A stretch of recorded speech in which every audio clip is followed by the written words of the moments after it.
des repères qu'on définit avec notre coach qui est Sébastien Petit. Donc on fait avec les voitures privées, on fait je sais pas, une trentaine de montées avec les conseils qu'ils nous donnent et pour trouver les points de braquage, de freinage. Et ceux-là, il faut absolument les connaître par cœur pour arriver à gagner.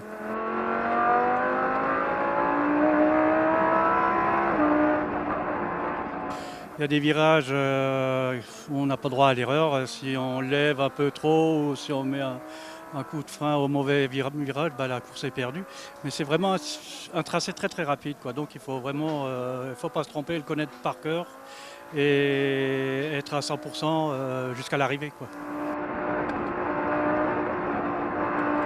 Tout, c'est un peu l'impression que j'avais au début aussi en voyant la voiture, qui a l'air assez bestiale, assez imposante, et pourtant elle a des aides que j'avais pas avant, donc un peu de track control, ça veut dire l'antipatinage qui t'aide un peu à prendre les virages avec un peu plus de sécurité, un peu d'ABS sur le freinage, et puis poser au sol avec une tenue de route impeccable, quoi. Elle peut aller beaucoup plus vite encore.